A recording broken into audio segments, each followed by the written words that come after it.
Friends, मैं हूँ कीर्ति सिंह। मेरे कीर्ति डे क्लासेस पे आज मैं आपके लिए लेके आई हूँ माइक्रो प्रोसेसर में। जैसा कि मैंने आपको इंस्ट्रक्शन बहुत सारे बता दिए थे, तो उन पे बेस्ड मैं कुछ प्रोग्राम कराना जा रही हूँ, ठीक है ना। तो देखिए, मैंने आपको मूव इमीडिएट, ऐड, डा, सब्सट्रैक्ट, लॉजिकल वाले सारे इंस्ट्रक्शन बता दिए हैं, ठीक है ना।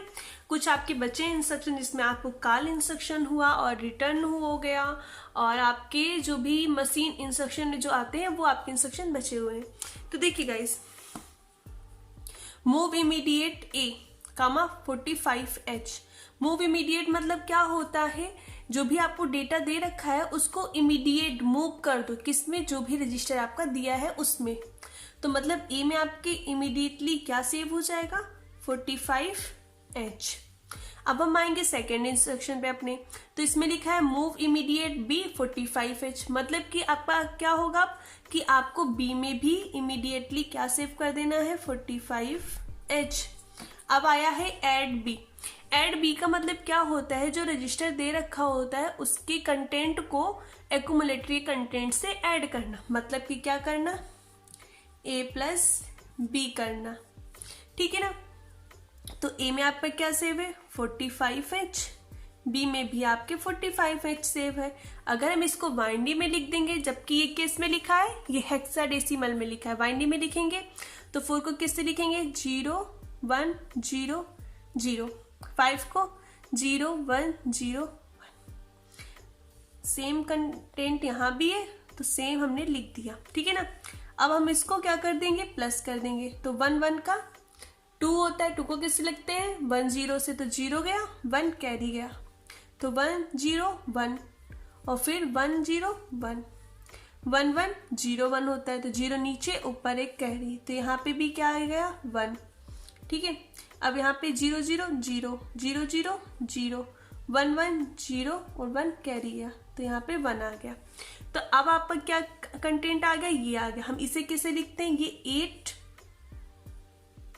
8 है और ये है 8 और 2 10 AH, यानी कि अब आपका सेव हो जाएगा कैलकुलेटर में 8AH, ठीक है ना। डा मतलब होता है डेसिमल एडजस्टेबल कैरी। मतलब कि आपका जब कभी भी कोई भी कंटेंट, जैसे हमारा BCD आपने सुना होगा, BCD में जो हमारे कंटेंट होते हैं उसमें क्या होता है, वो 9 से ज्यादा नहीं होना चाहिए। तो ये हम ऑपरेशन तब करते हैं जब हमें BCD की जरूरत होती है, ठीक है ना। तो अब देखिए यहाँ पे हमारे, जैसे अब हम डेसिमल एडजस्ट एक्यूमुलेटर, इसकी फुल फॉर्म होती है। अब हम देखेंगे कि जो हमारे एक्यूमुलेटर में जो भी कंटेंट सेव है उसमें जो लोअर बाइट हुआ और अपर बाइट हुआ, इनके मतलब कि कंटेंट जो है वो 9 से कम है। अगर वो 9 से कम नहीं है तो हम उसमें 6 ऐड कर लेंगे। देखिए, ये आपकी होती है लोअर बिट, ठीक है ना, ये होती है अपर बाइट। मतलब अगर हम ऐसे देखेंगे तो लोअर बाइट ये 4 होंगी, अपर बाइट ये 4 होंगी, ठीक है ना। तो अब क्या है, हमारा ये 8 है, ये तो 9 से कम है, ठीक है ना। अब ये हमारा A जो है, ये हमारा क्या है, ज्यादा है, 9 से ज्यादा है। A मतलब क्या होता है, 10 होता है ना, तो ये हमारा क्या हो गया, 9 से ज्यादा हो गया। तो ये क्या होगी, हमारी लोअर बाइट होगी। अगर हमारी लोअर बाइट 9 से ज्यादा है तो हम क्या करेंगे, इसको बाइनरी में जैसे लिखा था हम बाइनरी में ही लिखेंगे। ये है हमारा एक्यूमुलेटर में, तो ये तो 8 है, ये A है, तो ये 9 से ज्यादा है, तो इसमें हम कितना ऐड कर देंगे, 6, ठीक है, ऐड कर देंगे। अब क्या हो जाएगा, 0 0 1 1 का 0 1 कैरी गया, 1 0 1 1 1 0, फिर 1 कैरी गया, 1 1 2 हो गया, 2 0 0 1। ये आपका आ गया, ये आपका आ गया रिजल्ट, ठीक है ना। अब हमारे क्या हो जाएगा, ये हो गया आपका 9, ये हो गया आपका 0H। मतलब अब एक्यूमुलेटर में जब ये ऑपरेशन कर देंगे तो हमारे एक्यूमुलेटर में क्या सेव हो जाएगा, ये। तो ये हमारा क्या हो गया, रिजल्ट। फाइनली हमारे एक्यूमुलेटर में क्या होगा, 90H होगा, ठीक है ना। अब आपके फ्लैग पूछ लिया जाएगा कि आपके फ्लैग क्या होंगे, ठीक है। तो देखिए, मैंने आपको जब डा ऑपरेशन बताया था, तो डा ऑपरेशन में क्या होता है, जब हमारी लोअर बाइट मतलब लोअर निब्बल, मतलब 4 उस बिट को हम क्या बोलते हैं, निब्बल बोलते हैं। तो लोअर निब्बल अगर हमारी 9 से ज़्यादा होगी तो हमारी ऑक्सिलरी कैरी फ्लैग सेट हो जाएगी, ठीक है ना। तो हमारी लोअर निब्बल क्या थी, 4 से ज़्यादा थी, तो हमारी क्या होगी, ऑक्सिलरी कैरी फ्लैग सेट हो गई, ठीक है ना। तो हमारा क्या हो जाएगा, EC = 1। अगर हमारी अपर निब्बल मतलब 8, अगर हमारा यहाँ पे 8 की जगह कोई भी 9 से ज़्यादा नंबर होता तो हमारी कैरी फ्लैग सेट होती, तो उसकी जगह पे हम कैरी फ्लैग को सेट कर देते। अगर दोनों ज़्यादा है तो कैरी फ्लैग और ऑक्सिलरी कैरी फ्लैग दोनों क्या हो जाएंगे, सेट हो जाएंगे। तो यहाँ पर ये हमारी अपर निब्बल तो 9 से कम थी, तो ये क्या हो जाएगी, 0 हो जाएगी। अदर फ्लैग आपके रिजल्ट के अकॉर्डिंग ही चेंज होंगे। जैसे यहाँ पे आखिरी बिट आपकी क्या है, 1 है, तो साइन फ्लैग सेट हो जाएगा। रिजल्ट नॉन जीरो है तो जीरो फ्लैग रीसेट हो जाएगा। तो ऐसे हम अपने सारे फ्लैग्स देख लेते हैं। ओके, आई होप गाइज आपको ये प्रोग्राम समझ में आया होगा। चलिए मैं आपको दूसरा प्रोग्राम कराती हूँ। देखिए गाइज, आपका सेकेंड ऑपरेशन प्रोग्राम क्या है, move immediate E 38H, move immediate B 46H और ORA B आपका दे रखा है। देखिए अब हम इसको कैसे सॉल्व करेंगे। देखिए इमीडिएट वाला है तो A में आपका क्या हो जाएगा, 38H हो जाएगा।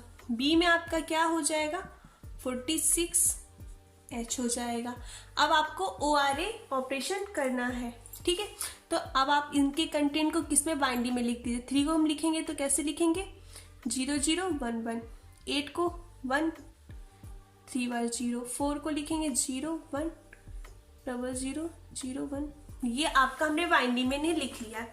अब आपको ORA B का मतलब क्या होता है, जो हमारा कंटेंट B में सेव है उसको OR करना, मतलब कि और ऑपरेशन करना है किसके साथ, एक्यूमुलेटर के कंटेंट के साथ। तो एक्यूमुलेटर में क्या सेव है आपका ये, और इसमें क्या सेव है, B में ये वाला आपका कंटेंट सेव है। तो अब हम क्या करेंगे, और करेंगे। तो 0 1 0 0 1 0 0 0 1 1 0 ये करेंगे। आपको पता है और ऑपरेशन में जीरो कब आता है, 0 0 तब आता है जब दोनों नंबर मतलब 0 हो, ठीक है ना। और अगर एक भी आपका 1 होगा तो आपका क्या होगा, आंसर 1 आएगा, ठीक है ना। अब देखिए 0 0 है तो मतलब कि 0 + 0 और ऑपरेशन में क्या होता है, 0 होता है। 0 + 1 क्या होता है, 1 होता है। 0 + 1 1 होगा, 1 + 0 1 होगा, 1 1 1 हो जाएगा और आपका 1 ये 0 हो जाएगा, ठीक है ना। तो अब आपका क्या आ गया, इसको हम कैसे लिखेंगे, 7, इसको किससे लिखेंगे, 8 8 और 4 12 हो गया आपका, 12 और 2 14, और 14 को हम कैसे लिखते हैं, आपका हम लिखते हैं E से H। ये आपका आ गया आंसर, ठीक है। अब देखिए इसके बाद आपको पता है और ऑपरेशन होने के बाद आपके ऑक्सिलरी कैरी फ्लैग और कैरी फ्लैग रीसेट हो जाते हैं। ये आपको मैं बता चुकी हूँ, ऐसा होता ही है, ठीक है ना। इसमें मैं ये नहीं कह सकती ऐसा क्यों होता है, ये होता ही है। मतलब जैसे कोई चीज होती है, हम बोलते हैं कि ये कंडीशन है। अगर आपका और ऑपरेशन हो रहा है तो कैरी फ्लैग और ऑक्सिलरी कैरी फ्लैग क्या हो जाएगा, रीसेट हो जाएगा। मतलब AC = 0 हो जाएगा और CY = मतलब कैरी फ्लैग भी 0 हो जाएगा। आपको देखिए पेपर में ऐसे आपको प्रोग्राम दे रखे होते हैं। कभी कभी तो ये बोला जाता है कि इस प्रोग्राम के एग्जीक्यूट होने के बाद आपके एक्यूमुलेटर में क्या कंटेंट सेव होगा। तो आपके एक्यूमुलेटर में क्या कंटेंट सेव होगा, ये होगा 7EH सेव होगा। और कभी कभी ये पूछ दिया जाता है, मतलब इस प्रोग्राम के एग्जीक्यूट होने के बाद हमारे फ्लैग्स क्या होंगे, ठीक है ना। हमारे फ्लैग्स में मतलब पूछ दिया जाए पर्टिकुलर एक फ्लैग, साइन फ्लैग क्या होगा, 0 फ्लैग क्या होगा। तो देखिए रिजल्ट नॉन जीरो है तो 0 फ्लैग रीसेट होगा। साइन अगर आखिरी वाला आंसर आपका मतलब जो आखिरी वाली बिट है वो क्या हो, 0 हो तो आपका साइन फ्लैग सेट हो जाएगा। अगर नॉन जीरो हो मतलब कि 1 हो तो रीसेट हो जाएगा। मतलब यहाँ पे क्या होता है, साइन फ्लैग क्या होता है, ये 0 मतलब क्या है, ये नंबर पॉजिटिव है। अगर यहाँ पे 1 होता तो मतलब ये नंबर निगेटिव है। ओके, ऑक्सिलरी कैरी फ्लैग और कैरी फ्लैग आपको पता ही चल गया है कि क्या होता है, और में 0 0 रीसेट होते हैं। पैरिटी फ्लैग आप ये करके देख सकते हैं कि मतलब 1 2 3 4 5 6, अगर 1 जो आपके नंबर आप 1 से इवन है तो पैरिटी फ्लैग सेट हो जाएगा, अगर ऑड है तो पैरिटी फ्लैग रीसेट हो जाएगा। ओके, आई होप गाइज आपको ये प्रोग्राम समझ में आ गया होगा। तो चलिए मैं आपको और बताती हूँ। देखिए गाइस, थर्ड प्रोग्राम आपका है LXI-H 3050H आपका दे रखा है मूव इमीडिएट E 4EH और STA 3035H, और आपको बताया गया है एक्सॉर करना है A मतलब एक्यूमुलेटर को M मतलब क्या होता है, HL पेयर को मतलब क्या मानते हैं, एड्रेस मानते हैं, उस पे जो कंटेंट सेव होता है उसके साथ एक्सॉर करना। ये मैंने आपको बहुत बार बताया है। अगर आप गाइज मेरी ये प्रोग्राम ऐसे ही देख रहे हैं तो आपको शायद ना समझ में आए। अगर आप मेरे पहले सारे इंस्ट्रक्शन की वीडियोस देख लीजिएगा, उसके बाद आपको ये प्रोग्राम आप मुझे बताने की जरूरत ही नहीं पड़ेगी, आप खुद से ये सारे प्रोग्राम कर लेंगे। ओके, बस मैं आपको एग्जाम्पल पे तौर पे बता रही हूँ। अगर आपको नहीं समझ में आया कि हम इन इंस्ट्रक्शन का यूज कैसे करते हैं, तो हम प्रोग्राम में इन इंस्ट्रक्शन का यूज ऐसे करते हैं, इसीलिए मैं आपको कुछ एग्जाम्पल्स के तौर पे बता रही हूँ। देखिए, LXI-H मतलब क्या होता है, 30H आपका 3050 दे रखा है, ठीक है ना। LXI मतलब I लगा है तो आपको क्या पता चल गया कि इमीडिएट है। X लग गया है मतलब कि पेयर में यूज हो रहा है, ठीक है। मैंने आपको बताया था जिसमें I लगा हो वो इमीडिएट हो जाता है, और जिसमें X लगा हो वो पेयर में यूज होता है। और H लगा है तो मतलब क्या, HL पेयर में क्या सेव हो जाएगा, 3050H। जो आपकी लोअर बिट होगी, लोअर ये इधर वाली लोअर होती है, ये वाली अपर होती है, तो H में सेव हो जाएगा 30H और L में सेव हो जाएगा 50H।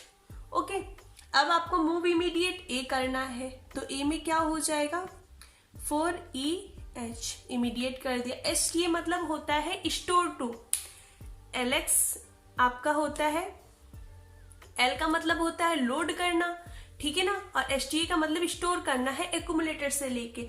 अब STA का मतलब क्या है, इसका मतलब ये है कि जो ये एड्रेस आपको दे रखा है इस पर किसका कंटेंट सेव करना है, एक्यूमुलेटर का कंटेंट सेव करना।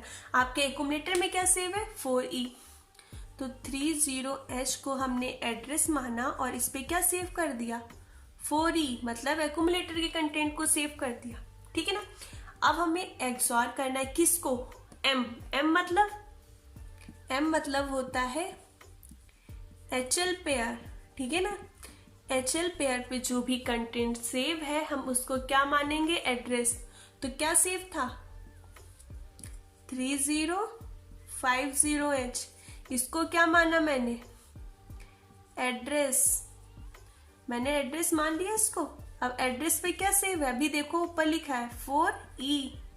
अब हम इसको कंटेंट मानेंगे। अब तो हमने इसको कंटेंट माना, अब इसको एक्सॉर करना है किसके साथ में, A के साथ में, तो इस पे भी क्या सेव है, 4EH 3035H पे, और A में भी आपके क्या सेव है, 4EH। दोनों में सेम है, एड्रेस क्या है, सेम है। आपको पता है कि जब हम किसी नंबर का एक्सॉर करते हैं तो नंबर अपोजिट होने चाहिए। अगर हम 0 का एक्सॉर 0 से करते हैं तो आंसर 0 आएगा, अगर हम 1 का एक्सॉर 1 से करते हैं तो आंसर 0 आएगा। अगर अपोजिट नंबर जैसे कि 1 का एक्सॉर 0 से करें तो 1 आएगा, 0 का एक्सॉर 1 से करें तो 1 आएगा। अगर हम इसे लिख भी लेते हैं ना, तो बाइंडिंग में आप लिख के भी एक्सॉर कर लेंगे, वही आंसर आएगा। 4 को कैसे लिखते हैं, 0, ये हमने लिख लिया 4 को। E क्या होता है हमारा, E 14 होता है, तो 14 को कैसे हम लिखते हैं, 111 ठीक है ना। ये मैंने आपको, ये नहीं आपकी मैंने रटा हुआ है कि मैं ऐसे लिखते नहीं। अगर मैंने आपको वाइंडी कन्वर्जन बताया है कि हेक्साडेसिमल से वाइंडी कन्वर्जन कैसा क्या होता है, आपको लिंक डिस्क्रिप्शन में मैं दे दूंगी, आप वहां पे जाके देख सकते हैं। ओके, तो आपको कन्वर्जन करना आ जाएगा, इतना कोई टफ काम नहीं है। मेन बात क्या होता है, प्रैक्टिस होता है। अगर हम प्रैक्टिस ज्यादा करेंगे तो हमको उस चीज में ज्यादा नॉलेज हो जाएगी। जैसे कि हमें ये प्रोग्राम, मुझे भी पहले बहुत टफ लगते थे, बट जैसे जैसे मैंने प्रैक्टिस की, लगाया, तो बहुत इजी हो गया। अब तो ऐसा लगता है कि मतलब बहुत इजी है, बट नहीं, अगर आप लोग नए हैं, इसमें सीख रहे हैं, तो आपके लिए थोड़ा सा टफ होगा, पर अगर आप कोशिश करते हैं तो बिल्कुल भी टफ ये सब चीजें नहीं है। ठीक है, अब देखिए एक्सॉर मैंने बताया, जब नंबर अपोजिट होंगे तो 1 आएगा, अगर नंबर सेम है तो 0 आएगा। नंबर सारे सेम है क्योंकि कंटेंट आपका दोनों में सेम था, तो क्या हो गया, 0 आया। 0 आने का मतलब क्या हुआ, आपका 0 फ्लैग सेट हो गया। आंसर जब भी पूरा 0 आएगा तो आपका 0 फ्लैग सेट हो जाएगा, मतलब 0 फ्लैग की जगह क्या हो जाएगा, 1। साइन फ्लैग भी आपका क्या है, 0 है, तो साइन फ्लैग 0 हो जाएगा। ठीक है, ऑक्सिलरी फ्लैग और कैरी फ्लैग ये तो कुछ आया ही नहीं है। पैरिटी फ्लैग, हाँ सबसे मेन बात पैरिटी फ्लैग। देखिए जब भी आपका आंसर पूरा 0 आ जाए तो आपको यहाँ पे मतलब क्या है, A1 तो आपका है ही नहीं, ठीक है ना। तो हम यहाँ पे क्या मानते हैं कि जो नंबर ऑफ वंस इवन है, यहाँ पे आपका पैरिटी फ्लैग सेट हो जाता है बाय डिफॉल्ट। देखिए यहाँ पे क्या है, आपके 0 फ्लैग है सारे, 1 की कोई नंबर्स नहीं है, पर आपका पैरिटी फ्लैग सेट होगा। ओके, तो ये बात आप ध्यान रखिएगा, जहां पे आपके कोई भी नंबर ऑफ वंस नहीं आते हैं किसी भी कंटेंट में, तो वहां पर पैरिटी फ्लैग सेट हो जाएगा। तो 0 फ्लैग 1 हो गया, साइन फ्लैग 0 हो गया, पैरिटी फ्लैग सेट हो गया। ऑक्सिलरी कैरी फ्लैग का यूज ही नहीं हुआ है, ना ही कैरी फ्लैग का यूज हुआ है, तो ये दोनों 0 हो जाएंगे। बाकी आप इनको इनके सीरियल वाइज कर सकते हैं। कैसे कर सकते हैं, पहले क्या आता है साइन फ्लैग, फिर क्या आता है 0 फ्लैग, फिर आपका एक डोंट केयर आता है, फिर आपका ऑक्सिलरी कैरी फ्लैग, फिर डोंट केयर, फिर आपका पैरिटी फ्लैग, फिर डोंट केयर, फिर आपका आता है लास्ट में carry flag. Okay guys, I hope आपको ये प्रोग्राम समझ में आ रहे होंगे। अगर आपको कोई भी डाउट है, आप कहीं भी नहीं समझ पा रहे हैं, तो प्लीज मुझे कमेंट बॉक्स में कमेंट करके पूछ सकते हैं, मैं आपको उसका जवाब दूंगी और आपको और अच्छे से समझाऊंगी, मतलब कि आपको बिल्कुल समझ में आ जाए। अभी तो मैं पूरी कोशिश कर रही हूँ कि आपको समझ में आ जाए। बाई चांस आपको नहीं आता है तो आप कमेंट बॉक्स में कमेंट करके पूछ सकते हैं। ओके, तो चलिए मैं आपको और बताती हूँ प्रोग्राम। देखिए गाइस, अब आपके सामने ये है आपका 4th प्रोग्राम। इसमें क्या बोला गया है, मूव इमीडिएट करना है, तो आपको मूव इमीडिएट मैंने बता दिया है। इमीडिएट मतलब 34H सेव हो जाएगा।